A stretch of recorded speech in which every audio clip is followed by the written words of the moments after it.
দর্শক, আমরা এখন যেতে চাই সাকিবের কাছে। জামায়াতের আমির শফিকুর রহমানের বাসার সামনে আছেন তিনি, যুক্ত হচ্ছেন শাহিদুজ্জামান সাকিব যুক্ত হচ্ছেন এই মুহূর্তে আমাদের সঙ্গে। সাকিব, আপনি তো সেখানে আছেন, একটু জানতে চাই যে তারেক রহমানের সম্ভাষণের সার্বিক প্রস্তুতি কেমন দেখছেন জামায়াতের আমিরের বাসভবনের সামনে?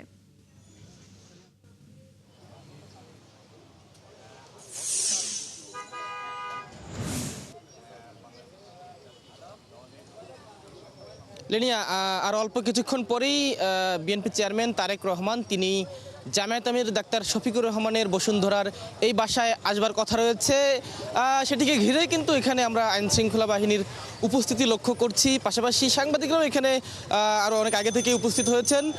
মূলত আজকে বিএনপি চেয়ারম্যানের এই সাক্ষাৎ ঘিরে কিন্তু রাজনীতিতেও একটি আলোচনা রয়েছে যে বিএনপি চেয়ারম্যান নির্বাচিত হওয়ার পর এবং বিএনপি সংখ্যাগরিষ্ঠ আসন পাওয়ার পর প্রথম সংবাদ সম্মেলন তারেক রহমান তিনি যেটি বলবার চেষ্টা করেছেন যে ঐক্যবদ্ধ বাংলাদেশ গড়বেন এবং বিরোধী মতের মানুষ যেন এই সরকারের কাছে নিরাপদ থাকে, সেই বার্তা কিন্তু তিনি দিয়েছেন।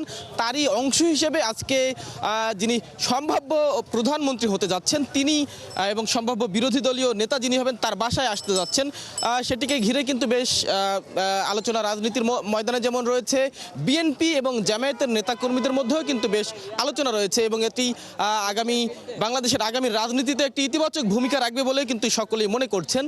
বাসায় কিছুক্ষণ আগে জামায়াতের আমির ডাক্তার শফিকুর রহমান তিনি প্রবেশ করেছেন। তিনি আজকে কিশোরগঞ্জে গিয়েছিলেন, তিনি সেখানেও কিন্তু বলেছেন যে জামায়াতে ইসলামী এবং 11 দলীয় জোট যেহেতু বিরোধী দলীয় অবস্থানে যেতে যাচ্ছে আগামী জাতীয় সংসদে, তারা বলছেন যে এই সরকার যদি ইতিবাচক এবং জনগণের কল্যাণে আগায় তাহলে তারা সরকারকে সব ধরনের সহযোগিতা করতে প্রস্তুত রয়েছেন, তবে তারা সবসময় জনগণের পাশে থেকে কাজ করতে চান। তারেক রহমান তিনিও এরকম বার্তাই দেওয়ার চেষ্টা করেছেন যে বিরোধী দলকে সাথে নিয়ে এবং বিরোধী মতের মানুষ যেন কোথাও তারা যেন ভালোভাবে থাকতে পারে, কোথাও যেন কোনো ধরনের বাধার সম্মুখীন না হয়, তেমন একটি বাংলাদেশ তারা আসলে গড়তে চান। সব মত পথের মানুষকে নিয়ে আগামীর বাংলাদেশ গড়তে চান। তারই অংশ আমরা আজকে লক্ষ্য করছি যে সম্ভাব্য প্রধানমন্ত্রী তারেক রহমান তিনি আজকে জামায়াতের আমির ডাক্তার শফিকুর রহমানের বাসায় আসছেন এবং এখানে সাক্ষাতের পরে কিন্তু তিনি জাতীয় নাগরিক পার্টির আহ্বায়ক নাহিদ ইসলাম তার বাসায় যাবার কথা রয়েছে। নাহিদ ইসলামের বাসা বেইলি রোডে, সেখানে গিয়ে কিন্তু তিনি রাত 8টায় নাহিদ ইসলামের সঙ্গেও কথা বলবেন।